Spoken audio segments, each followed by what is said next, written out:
Assalamualaikum warahmatullahi wabarakatuh. Ketemu lagi dengan saya Bidan Desi Aryani SKM Mkes. Jadi saya dapat inbox lewat WA, Bun, kok pertanyaan saya nggak dibalas-balas ya? Saya lihat yang pertanyaan yang lain sudah dibalas.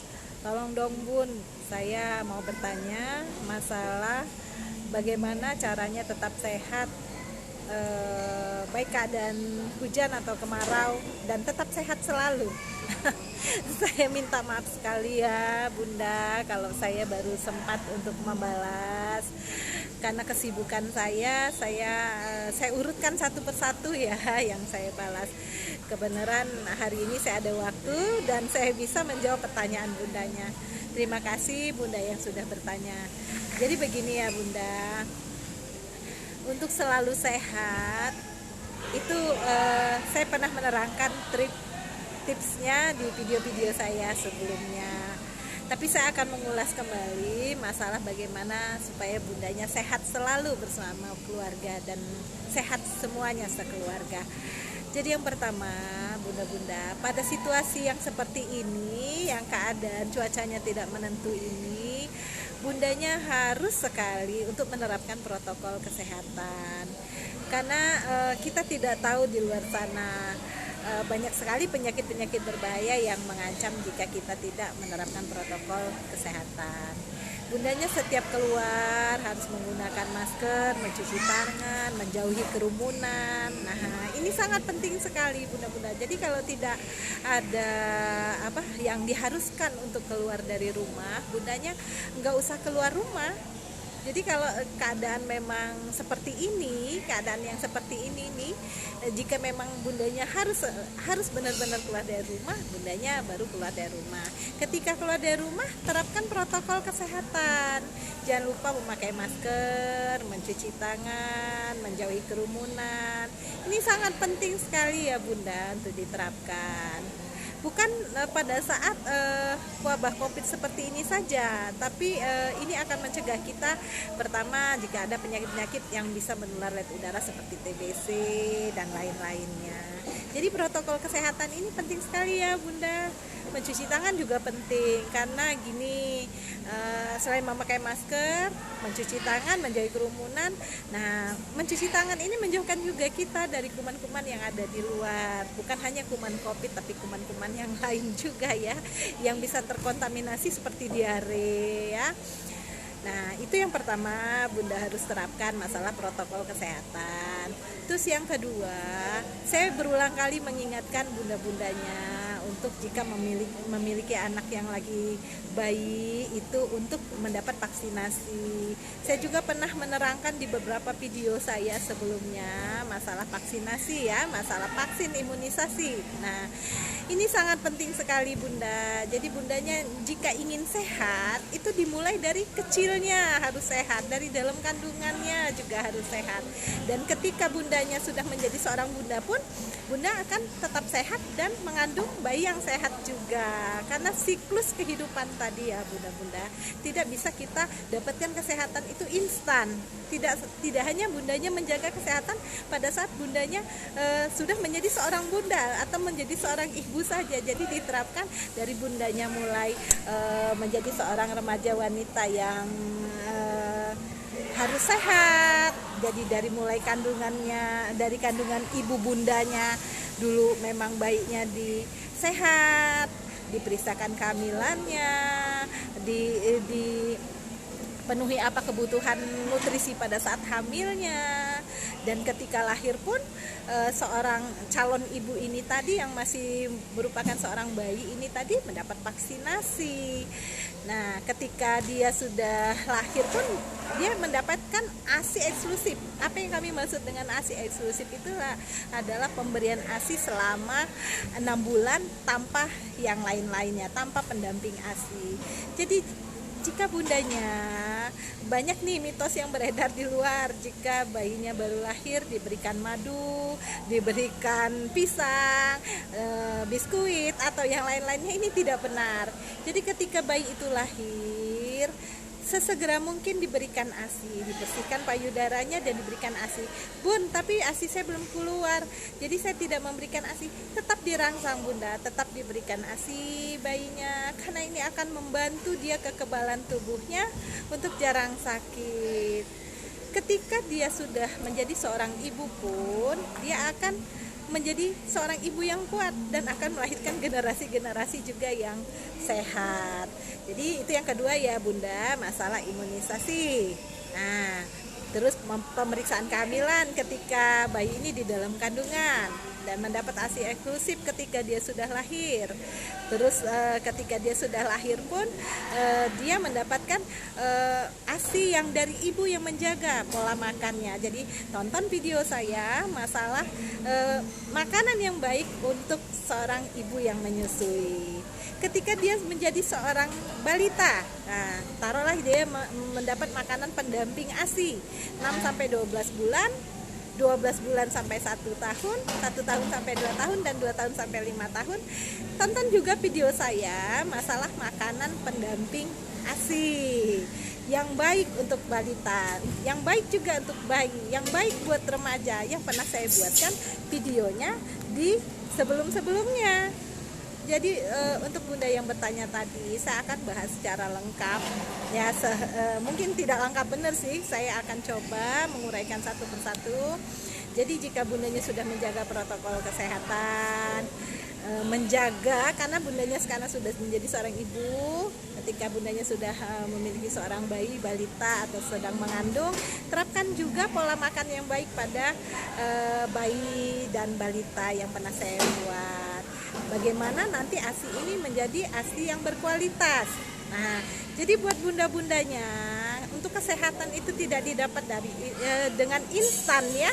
Jadi dimulai dari dalam kandungan sampai menjadi seorang remaja, baik itu pria atau wanita, dan dia mempunyai garis keturunan dan menjadi seorang ibu lagi dan produktif di hari tua. Jadi saya pernah juga membahas masalah kenapa kita penting sekali menjaga kesehatan ketika di dalam kandungan. Nah, karena begini, jika terjadi stunting, nah stunting ini KT atau pendek yang kami bilang, 4 kali resikonya lebih besar. Pada hari tua nanti dia akan mengalami darah tinggi, jantung, kolesterol, dan penyakit-penyakit kencing manis yang berbahaya yang lainnya juga. Jadi buat bunda-bundanya, ketika sudah menjaga protokol kesehatan yang pertama, terus yang kedua bundanya menjaga kesehatan ketika mengandung untuk generasi yang seterusnya, sampai bundanya juga memberikan ASI eksklusif, terus memantau tumbuh kembang bayi, dipantau ya bayi balita bunda-bundanya, sekalipun vaksinasi sudah dapat semua, tapi bundanya masih punya tugas. Jadi ke posyandu boleh, ke bidan terdekat boleh, ke puskesmas juga boleh, untuk menimbang bayinya setiap bulan, dilihat tumbuh kembangnya, sehat tidak dia. Nah, ketika remaja putri ini dia menjadi seorang ibu lagi, dan dengan keadaan yang memang kita persiapkan di 1000 hari kehidupan tadi, dia akan sehat. Dan dia rajin untuk periksa ketika dia mau jadi calon pengantin, dia mendapatkan edukasi pranikah, temui bidan terdekat, temui puskesmas terdekat. Dan ketika dia sudah menjadi seorang ibu dan dia sedang mengandung, dia rajin memeriksakan, karena banyak sekali ketika dia periksa hamil itu dia akan mendapatkan edukasi dari bidannya, dan hal-hal apa yang ingin ditanyakan juga bisa ditanyakan dengan bidannya. Misalnya dia ada punya keluhan-keluhan seperti mual muntah pada hamil muda, nanti edukasi itu dapat dari bidannya. Boleh ke bidan terdekat, boleh ke puskesmas terdekat, boleh ke posyandu, dan boleh ke spesialis penyakit dalam. Jadi bunda, saya selalu menerangkan di tiap video saya, untuk kesehatan di hari tua atau di saat sekarang seperti saya sudah menjadi seorang bunda dan 3 orang anak, itu tidak bisa kita dapatkan instan pada saat kita sekarang ini aja. Oke, kalau memang sudah terjadi dan memang bundanya sudah terkena darah tinggi atau diabetes atau yang lainnya, rajin memeriksakan kesehatannya bunda. Jadi misalnya nih bundanya karena darah tinggi, dapatkan edukasi dari puskesmas terdekat atau dari dokter yang memang bunda sudah berlangganan. Apa hal-hal yang tidak boleh bunda lakukan? Apa hal-hal yang boleh bunda lakukan? Apa pantangan untuk penyakit bundanya? Berapa lama bundanya harus kontrol setiap bulan atau setiap minggu atau kapan? Apa obat-obatan yang harus bunda konsumsi setiap saat dan tidak boleh terputus? Kira-kira apa saja yang harus bunda lakukan untuk mendongkrak tadi kesehatan bundanya. Terus setelah itu bundanya sekarang misalnya ingin menerapkan pola sehat. Bun, saya pengen sehat selalu. Nah, jadi setelah saya bahas yang kita hitung mundur tadi di 1000 kehidupan tadi, kita bahas yang sekarang ya. Yang pertama tadi protokol tetap, yang kedua pola makannya. Jadi perbanyaklah buah dan sayur, bisa 3-4 porsi sehari. Ini sangat baik sekali untuk umur bunda-bundanya karena kesehatan itu tidak didapat dengan instan. Seringkali saya berbicara untuk kesehatan tidak didapat dengan instan. Jadi bundanya makan buah dan sayur. Boleh, bundanya mau makan pisang boleh, alpukat boleh, mangga boleh, jeruk boleh, melon boleh, apel boleh. Apalagi buat bunda-bundanya yang memang kolesterolnya tinggi atau darahnya tinggi, boleh mengkonsumsi apel merah boleh setiap hari selama 20 hari boleh. Atau bervariasi buah-buahan ini. Bundanya pengen ke stroberi, ke anggur boleh, ke jeruk boleh, mangga boleh, pisang, pepaya dan yang lain-lainnya. Karena ini sangat bagus sekali buat kesehatan bundanya. Terus sayur. Untuk bunda-bundanya yang memang tidak terkena penyakit-penyakit yang harus pantang dengan beberapa sayuran, sayur ini sangat baik sekali untuk kesehatan, untuk antioksidan. Karena kita tidak tahu di luar ruangan sana banyak sekali penyakit-penyakit yang bisa ditangkal dari antioksidan tadi yang didapat dari buah dan sayur. Jika bundanya memang rajin mengkonsumsi teh hijau, boleh. Kalau memang tidak biasa mengkonsumsi teh hijau, juga tidak apa-apa. Karena di teh hijau juga ada antioksidannya. Atau di teh itu ada antioksidannya. Boleh sesekali bundanya kalau memang mau mengkonsumsi teh. Karena untuk antioksidan. Jadi selain protokol kesehatan, yang kedua memantau perkembangan atau penyakit bundanya. Terus yang ketiga, bundanya banyak makan sayur dan buah. Terus yang keempat, minum jangan kurang dari 2 liter sehari. Kecuali jika bundanya menemui dokternya terdapat gangguan untuk saluran kencing atau ginjalnya yang diharuskan bundanya mengurangi minum. Nah, tetapi kalau bundanya tidak diharuskan untuk menakar minum setiap hari, itu yang paling bagus, paling dikit 2 liter. Karena semua zat-zat yang ada di badan yang tidak berguna di badan, dia akan keluar lewat air kencing. Jadi tubuh akan menjadi sehat jika kita tidak kurang minum air putih. Dan ini diterapkan dari kecil ke anak-anaknya bunda ya. Nih, kalau cuaca panas mau minum air yang biasa, yang tidak dingin juga tidak apa-apa. Kalau cuaca dingin mau minum air hangat tapi air putih nggak apa-apa. Jangan kurang dari 2 liter sehari. Terus ketika bundanya pada saat hujan, jika ingin keluar dari rumah, yang pertama memakai masker, memakai jaket atau memakai payung atau memakai jas hujan. Jangan hujan-hujanan ya bunda, umur kita tidak baik lagi untuk hujan-hujanan. Hujan-hujanan basah semua, penuh debu, pakai masker enggak. Nah, ini bahaya sekali. Jika sampai di rumah, cepat bundanya mandi atau berganti pakaian, atau bundanya melepaskan masker tadi, mandi pakai baju yang hangat atau mandi air hangat ya. Harus bersih bunda, karena di luar sana kita tidak tahu penyakit-penyakit berbahaya yang mengancam. Terus jika bundanya memang merasa kedinginan di dalam rumah pada situasi yang memang penghujan begini, pakai selimut, pakai kaos kaki. Misalnya bundanya memang ngerasa sangat menggigil karena dari kehujanan, ya pakai minyak kayu putih. Minyak kayu putih tidak apa-apa bunda untuk membantu menghangatkan tubuh. Nah, jadi setelah bundanya minum air putih, jangan lupa istirahat yang cukup ya. Karena seorang bunda ini biasanya capek sekali, tidak berhenti-henti pekerjaannya, baik di luar ruangan atau di dalam ruangan, mengurus anak-anak dan lain-lainnya. Saya paham sekali betapa capeknya menjadi seorang ibu. Kebenaran saya juga ibu 3 orang anak. dengan ada klinik juga di luar dan ada aktivitas mengurus anak-anak, mengurus bapaknya anak-anak. Saya paham sekali capeknya menjadi seorang ibu. Jadi bundanya harus menjaga sekali kesehatan, baik itu kesehatan tubuh bundanya. Karena jika bundanya yang sakit, kerok ini kita anak-anak ini butuh perhatian, butuh diperhatikan. Terus mereka butuh kasih sayang juga yang tidak bisa terlepas dari ini, kasih sayang seorang ibu itu tadi. Maka diharapkan ibu ini selalu sehat.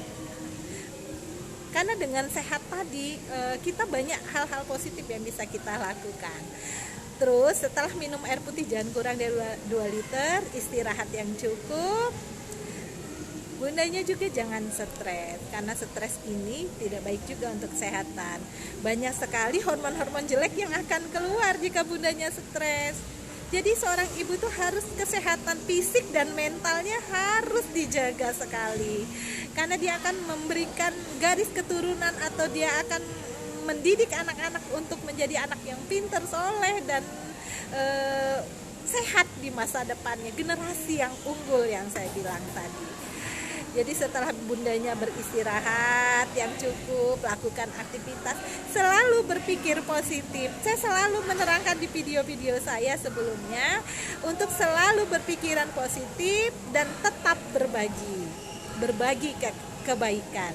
Karena dengan kita berpikiran positif, hormon-hormon baik itu akan keluar. Jadi bundanya akan sehat, akan gembira selalu. Nah, ada juga penelitian yang saya baca masalah bagaimana tubuh ini akan selalu sehat. Jadi mindset atau pikiran kita selalu berpikir sehat, selalu bahagia. Karena hati yang gembira adalah obat. Nah, ini pernah saya baca juga di salah satu jurnal untuk selalu berpikir positif, merasa bahagia, banyak berbagi kebaikan. Nah, selain itu, bunda-bundanya jangan stres yang saya bilang tadi, makan buah dan sayur, istirahat yang cukup, minum air putih jangan kurang dari 2 liter. Bunda-bundanya harus teratur makannya. Walaupun capek mengurus anak-anak dan lainnya, bunda-bundanya harus teratur juga makannya. Terus selain itu semua, saya juga menambahkan sedikit masalah hindari kosmetik berbahaya. Jika bundanya memang konsultasi ke dokter untuk perawatan wajah, dokter memang akan memberikan yang sesuai dengan kulit bundanya dengan indikasi yang memang bundanya aman, istilahnya untuk bahan-bahan yang aman.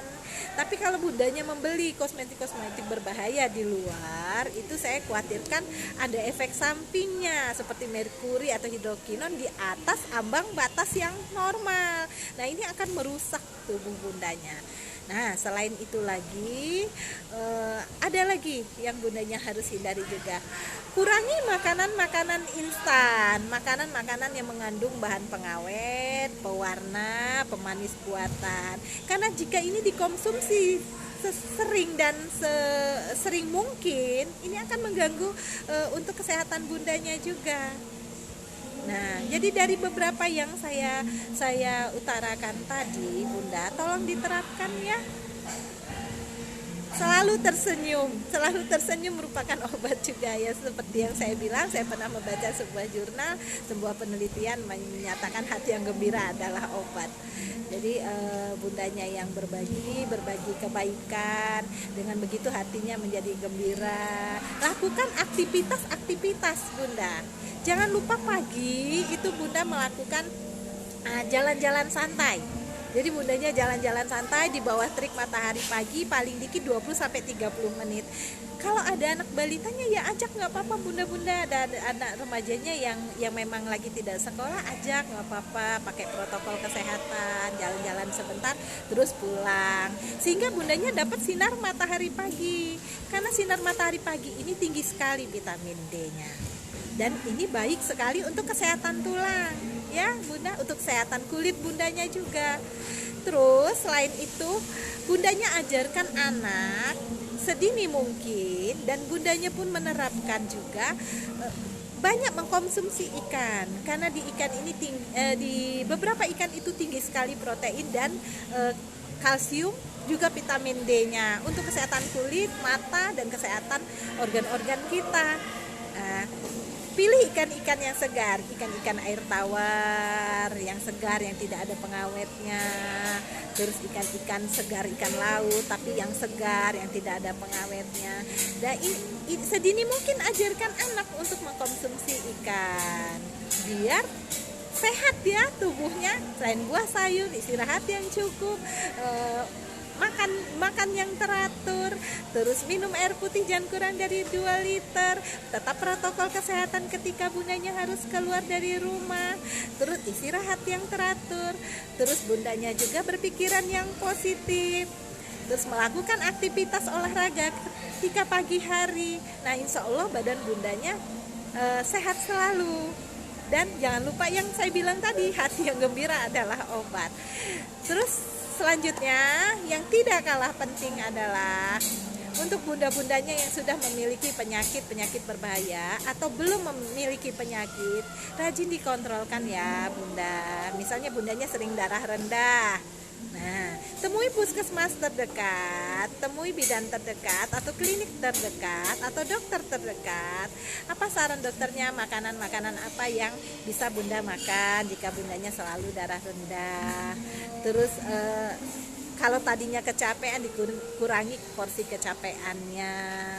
Terus kalau bundanya banyak sekali aktivitas di luar ruangan, di dalam ruangan, ya mungkin ada sebagian aktivitas yang agak dikurangi ketika bundanya sedang sakit. Nah, dan ini diterapkan bunda-bunda, jangan nggak diterapkan. Karena dengan kita menerapkan apa saran-saran dokternya atau saran dari klinik atau saran dari puskesmas yang sesuai dengan badan bundanya, diterapkan. Itu kalau masalah darah rendah. Terus kalau masalah bundanya ada sudah terkena diabetes atau kencing manis yang kami sebut, rajin memeriksakan ya, tetap berolahraga pagi hari. Jika ada perkumpulan senam, memang khusus ibu-ibu yang melakukan senam seminggu 2 kali atau seminggu sekali sambil pengecekan gula, ikuti bunda-bunda. Jadi ada daftar makanan-makanan yang tidak bisa dimakan, terutama gula, terapkan. Jangan yang bundanya sudah terkena diabetes tapi bundanya masih makan makanan manis yang luar biasa seperti es campur, terus itu es kolak atau sebagainya, atau kue-kue yang manis sekali. Nah, ini harus diterapkan. Jadi kalau bundanya sudah tahu punya diabetes, apa makanan yang harus bunda makan untuk mengkonsumsinya, tanyakan dokter setempat, puskesmas setempat, atau memang klinik langganan bundanya. Rajin cek gulanya. Kalau memang dokternya atau kliniknya menyarankan bundanya untuk seminggu sekali atau sebulan sekali atau berapa hari bundanya harus kontrol, ya bundanya harus kontrol. Nah, ketika bundanya terkena darah tinggi, nah bundanya harus juga rajin memeriksakan, karena darah tinggi ini tidak selalu kepalanya pusing, tidak selalu juga ada rasa di kepala. Ada juga yang terkena darah tinggi, tekanannya darah tinggi, tetapi dia tidak mengalami pusing. Temui puskesmas setempat, rajin kontrolkan tekanan darahnya. Jika bundanya tidak terkena yang penyakit yang pusing di kepala tetapi darah selalu tinggi, apa saran dokternya? Jika memang dokternya menganjurkan bundanya untuk minum obat setiap hari selama bundanya tinggi darahnya, atau bundanya dianjurkan untuk minum obat seumur hidup, ya apa saran dokternya? Ikuti. Jika memang saran dokternya bundanya harus memeriksakan tensi darahnya setiap sebulan sekali atau seminggu sekali atau 2 minggu sekali, ikuti juga bunda. Jadi tetap menjaga ketika sudah sakit tadi. Nah, jika bundanya bertemu dengan dokternya karena bundanya punya darah tinggi, makanan-makanan apa yang bisa bunda makan sehingga darah itu selalu normal? Jangan lupa Bunda, untuk orang-orang yang terkena penyakit-penyakit berbahaya, ada di sebagian orang juga bukan karena makanan. Kadang-kadang pola pikirnya atau kurang istirahatnya memacu darahnya untuk naik atau untuk kambuh penyakit-penyakitnya yang lain. Nah, jadi bundanya tetap sehat jasmani dan rohani. Karena kesehatan itu tidak didapat secara instan. Nah, ketika bundanya mengalami misal penyakit seperti jantung, dan harus kontrol ke dokter jantungnya sebulan sekali, terapkan Bunda, terapkan. Jika kata dokternya bundanya cukup kalau ada rasa aja harus ke dokter jantung, ya nggak apa-apa. Jadi tanyakan juga ke dokternya apa makanan-makanan yang bikin sehat jantung bundanya. Nah, ini kalau bundanya mengalami sakit jantung. Untuk orang-orang yang berpenyakit berbahaya, itu ada sebagian makanan-makanan yang tidak boleh dimakan dan ada sebagian juga makanan-makanan yang menyehatkan. Ini boleh dikonsultasikan ke dokter puskesmas boleh, dokter klinik boleh, dokter jantung boleh, dokter penyakit dalam boleh. Jadi bundanya selalu sehat. Untuk penyakit lambung, seandainya ada bundanya sudah terkena penyakit lambung, bunda juga harus bisa menjaga asupan makanan tadi. Misalnya tidak boleh pedas-pedas, tidak boleh asam, tidak boleh misalnya bundanya makan telat atau terlalu keras atau makanan yang mengandung gas. Diterapkan bunda. Jadi ketika bundanya memang sudah terkena penyakit lambung dan dokternya menyarankan di beberapa makanan yang tidak boleh dimakan, diterapkan.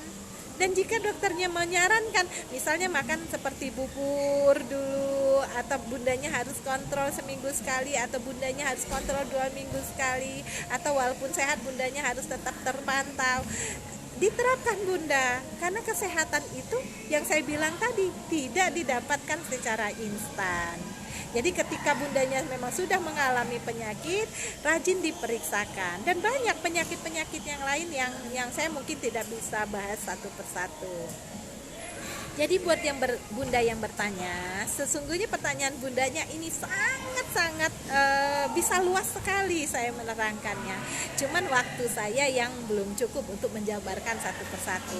Secara garis besarnya, ya seperti yang saya sudah terangkan tadi.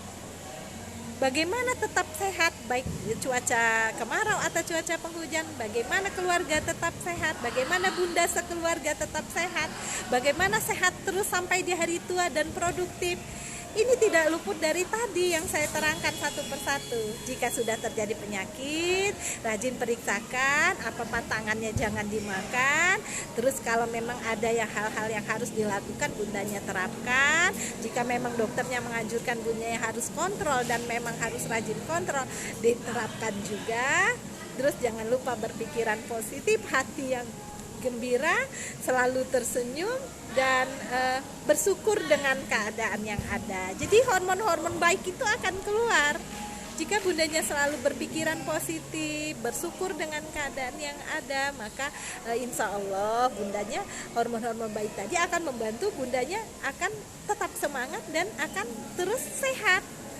Nah, selain itu, ialah yang tadi saya bilang, 1000 hari kehidupan itu di beberapa video saya juga saya selalu menerapkan untuk sehat di hari tua dimulai dari 0 hamil ketika di dalam kandungan. Dan jika memang sudah terjadi, ya yang saya terangkan tadi, bundanya harus memeriksakan secara rutin kesehatan bundanya. Kalau kata kami check up lah secara rutin. Terus di samping itu juga buat bundanya yang bertanya, tetap menjaga kesehatan fisik dan mental ya. Jangan terlalu takut dengan penyakit-penyakit yang memang banyak mitos-mitosnya. Jadi jika memang bundanya takut sekali diare, ya cuci sayurannya bersih. Jangan makan sayuran-sayuran yang tidak bersih. Tangan ketika memegang makanan memang harus dicuci tangan. Jangan lupa keluar rumah protokolnya ya bunda-bunda, karena saya selalu bilang protokol kesehatan itu perlu sekali. Terus bunda terapkan apa yang saya bilang tadi, yaitu yang jangan stres, istirahat yang cukup, minum air putih jangan kurang dari 2 liter, banyak makan buah dan sayur 3-4 porsi, makan teratur, terus minum air putih jangan kurang dari 2 liter. terus jangan stres, terus banyak konsumsi ikan. Dan untuk protein hewani atau nabati, bundanya bisa ambil dari tahu tempe, terus ikan-ikan segar, daging segar, ayam segar, dari telur juga bisa. Dan ini bervariasi, baik itu sayur, buah, lauk pauknya bervariasi, sehingga anak-anak tidak jenuh untuk makan di rumah. Dan buat bunda yang bertanya, karena waktu saya memang belum panjang untuk menerangkan secara lengkap, mungkin cukup bundanya terapkan sampai sini aja dulu. Nanti saya akan jabarkan satu persatu di video saya ketika saya ada waktu yang panjang, mungkin 1-2 jam saya akan jabarkan semua. Mulai dari kesehatan di dalam kandungan sampai produktif di hari tua secara keseluruhan. Nah, tetap semangat ya bunda-bunda, apa yang saya bilang tadi diterapkan, tetap semangat, tetap berbagi, salam sehat, dan saya akhiri, wassalamualaikum warahmatullahi wabarakatuh, salam sehat.